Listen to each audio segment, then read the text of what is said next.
If you are working in a corporate job, it's very easy to be good, because if you fail, you've got 1,000 safety nets under you. Out there in the real world, if you run your own business and you fail, you are falling flat on your face. So I thought, I'm good at business. I know I'm going to be great at this. I'm going to run my own business. That was the hardest decision I've ever made. I've got a very comfortable lifestyle. I've got a great job. My wife's got a great job. 6 weeks holiday a year. You get all the benefits, and you're going to risk all of that to run your own business. Are you insane? That's everyone was saying that. My parents, my brother, my sisters, everyone. Are you sure you want to do this? Because at that point, I had built up what most people would regard as a dream life, well-paid job, jet-set lifestyle, and I'm going to risk it all for running my own business. And I did.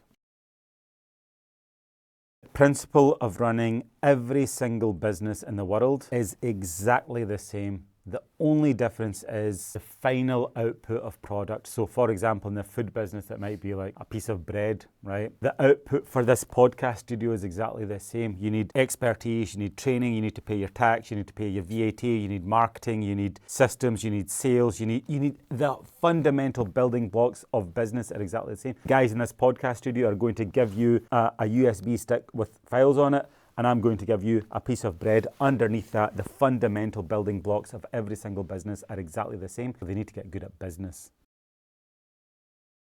Any business in the world, there is no point doing a good job if no one knows about it. If you're doing a good job, get out there and tell the world. And where a lot of businesses fail is they fail to tell the world. And 30 different marketing channels. My current businesses have got about 10, 12. That's what I say to people. Get out there and tell the world and use as many different channels as possible. Social media, billboards, branded cars, you name it. Try 10, 15 different things, and the things that are working, focus on those.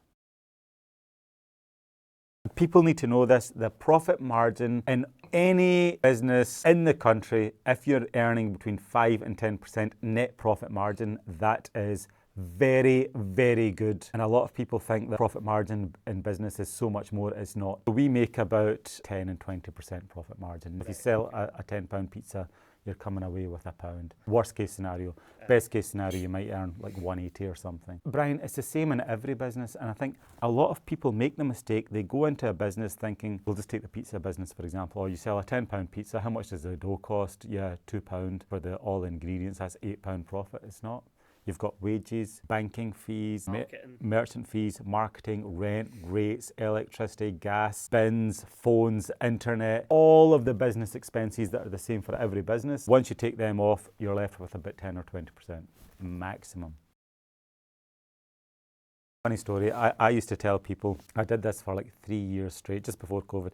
I would go on holiday and leave my phone at home. Brian, that was the best thing ever, because I'm 100% with my family, and they loved it, I loved it. So I would be telling everyone, leave your phone at home, leave your phone at home, go on holiday, leave your phone at home. Just after COVID, went to Turkey, I left my phone at home again, because that's who I am.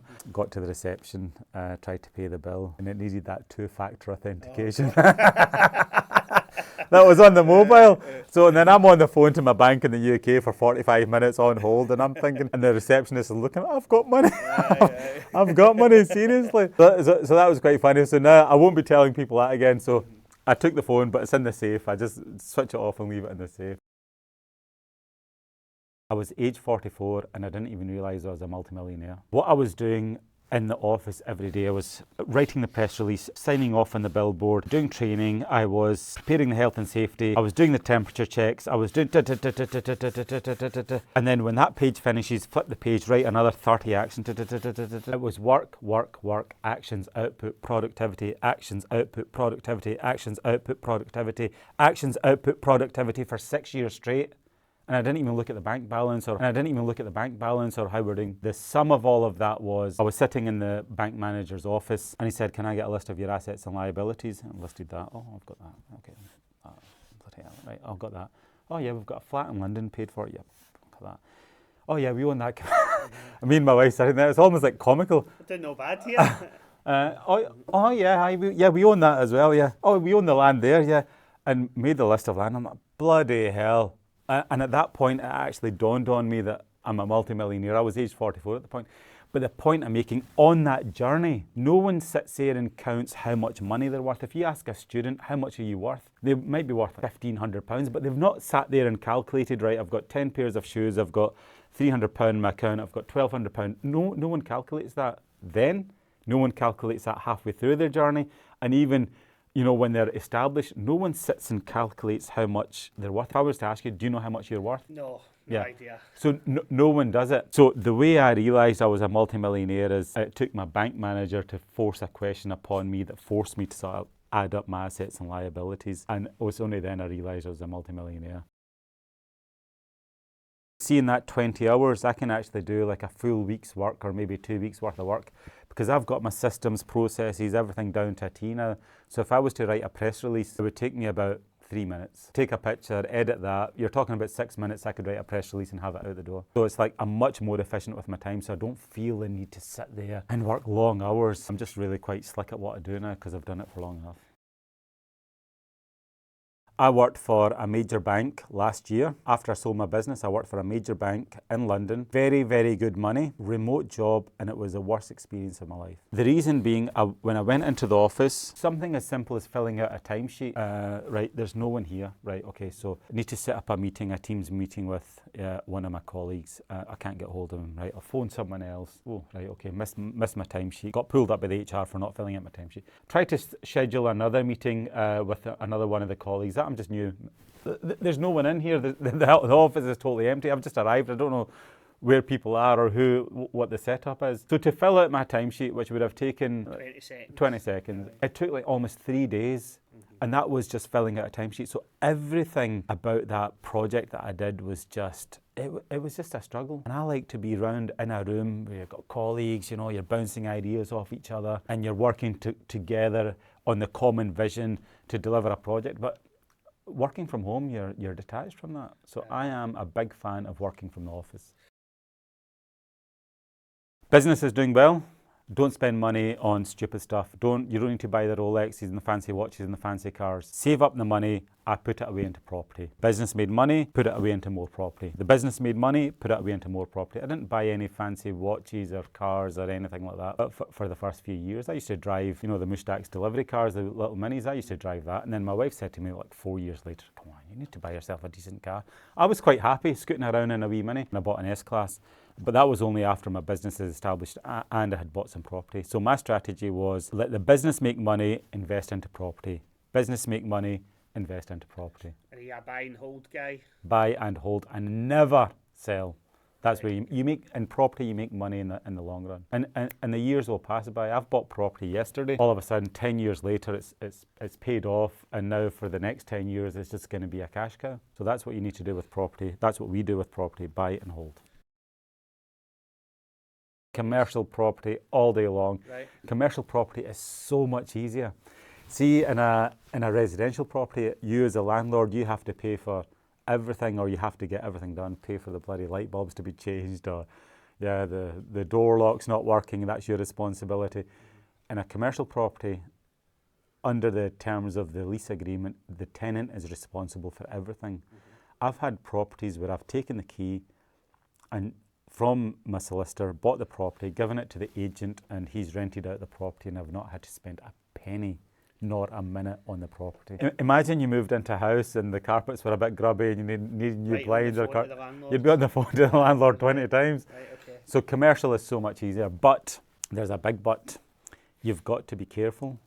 If your property, commercial property, is sitting empty for any amount of time, you could be liable for business rates, and that could be a killer. I had one big advantage that helped me become a multimillionaire, and that was I was willing to risk it all, to do whatever it takes to become a success. I was happy to work from 9 o'clock to 4 o'clock every single day, and then at 4 o'clock I would go home for 1 hour, have a break, arrive at work at 5 o'clock and work to midnight. Every single day I was working 2 days, and I did that for 7 days a week, every day of the year for 6 years straight. When I tell people that, they're like, how could you do that? You've sacrificed so much. That has now led to me living a completely different lifestyle. There is no barriers in my life. I can do what I want, when I want, go where I want, holiday when I want, buy anything. Material things, I can buy whatever I want. But most people are not willing to make the sacrifice. And if you look at any world champion, anyone who's really achieved, Usain Bolt, he didn't become the fastest man in the world by hanging out with his mates and sometimes doing a bit of training. So if you want to be insanely successful, you have got to put in the sacrifice. Something I've never spoken about, ever, actually. One of the things that can make or break you as a man is having a good woman by your side. Very blessed in the fact that I've got a wonderful, supportive wife, and no matter what I decide to go on, she trusts my judgment and she knows, yeah, I'll make it work. I've never told her this. The thing I love about my wife is she's not into the material goods. She couldn't care about Louis Vuitton or Chanel or whoever these designers are. We don't have to spend money on all these material goods that are just, I think they're just a waste of money, frankly. You know, like, I believe in buying good quality things that you want, not buying things just to show other people. So get a good woman.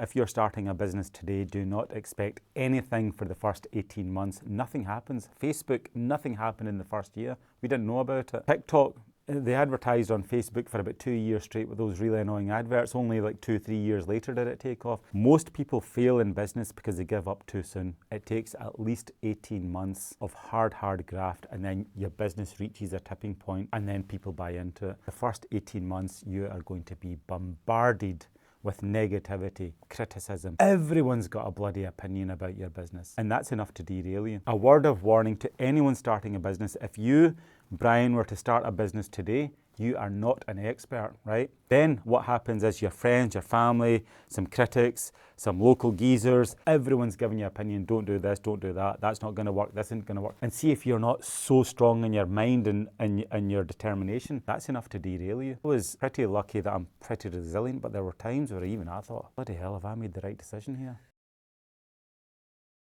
It's very important, if you start a business, you need to keep a flexible mind. You should be able to change the strategy of your business just like that. The very first Saturday I opened, I changed my business strategy. The restaurant was very busy. I did the cash up at the end of the night, and we made £3,000. For a restaurant on a Saturday night, a small 30-seater restaurant, that's very good. And I thought, is that it? Have I just left my job? Have I just risked it all? Have I just invested all this money, my life savings, to make this much money? I thought, no. What I'm going to do is I'm going to focus on the takeaway side of business, because that's unlimited. So the very first Saturday, I changed the strategy to focus on takeaway. And I thought, right, takeaway, anytime you phone a takeaway, it takes about an hour. And I thought, you know what I'm going to do? I'm going to bring out a 29-minute delivery guarantee, and I'm going to make sure that we get the food to the customers, freshly cooked food to the customers within half an hour. And we ran that advertising campaign for 5 years straight. From 2010 to 2015, we ran that advertising campaign, 29-minute delivery guarantee. Our service was so slick, right? I had to give credibility to the guarantee. So what I would do is, some order, I would say to the guy, just wait 5 minutes in the kitchen.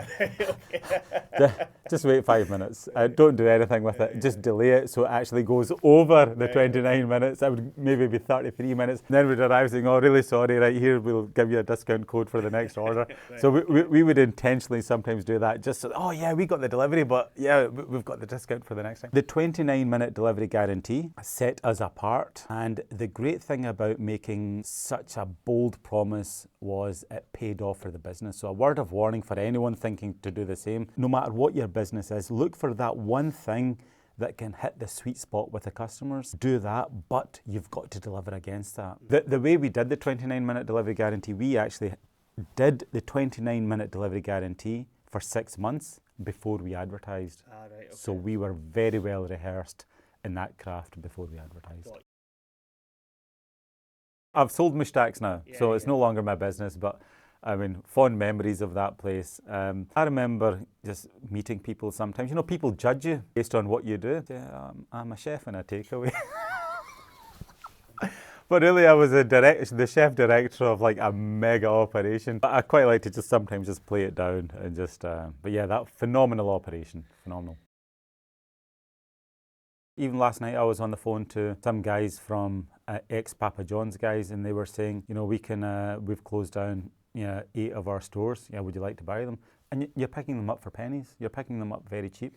So we could just go and rebrand them, use a lot of the same equipment, the refrigeration, the air conditioning, the ventilation, all of that stuff's already in place. So for us to transform that into a Boss Pizza, maybe it's half the normal cost. So it's fantastic. Two of the main established brands, the reason they're failing is not because they're not making sales, is because their head offices are charging them too much royalty. That's the point of failure for those businesses. And one of them is charging up to 19% royalty fee. X amount royalty, X amount, Y amount, marketing. There's an HR fee, there's another fee, there's an admin fee, this fee, that fee. Before you know it's 19%. You add in 20% VAT, 39%, you're never making any money. The way we're winning is we're putting the profit into the pocket of the franchisees. I'm not going to grow Boss Pizza. The franchisees are going to grow Boss Pizza. They're going to come back to me in 6 months and say, Ajmal, this is going really well. Can we get another store? My friend wants a store and my cousin wants a store. That's the way we're going to grow it. So we've got fixed royalty, very low per month. And where I'm going to win in Boss Pizza is if I've got, say for example, in a few years, I've got 100, 200 branches across the country. That's where, when I get paid, when I've got the value of those 200 branches,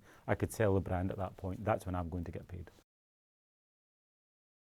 I am a world expert in the art of not giving a fuck. I am probably one of the leading guys in the world in that art. I've got this watch. I've got this watch. It's like a watch I bought for £10 from Argos, right? And it's a plastic watch that I used to wear to Sunday football. And just over the years, it became like the most comfortable watch I've got. So I would wear that watch every I'm at weddings with a wee plastic watch. I'm on podcasts with a little plastic watch. I'm doing these sort of big interviews on TV with my little £10 watch.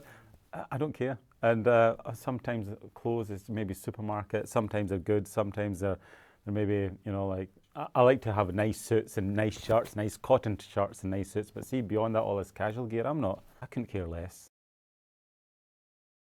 So I took over from my parents. My dad and uncle had a restaurant. I took it over from my dad. It was a tiny 30-seater restaurant in Hamilton. I took it from something very small to being the biggest in the country within a space of 5 years. And I built that kitchen, that big kitchen that you see on the TV or in the press. I actually built that and designed it myself, and I would be sitting there thinking, bloody hell, this is good. We were outputting one meal every 15 seconds. This was like a military operation. This was like a Formula One team, you know, outputting curries. It was phenomenal.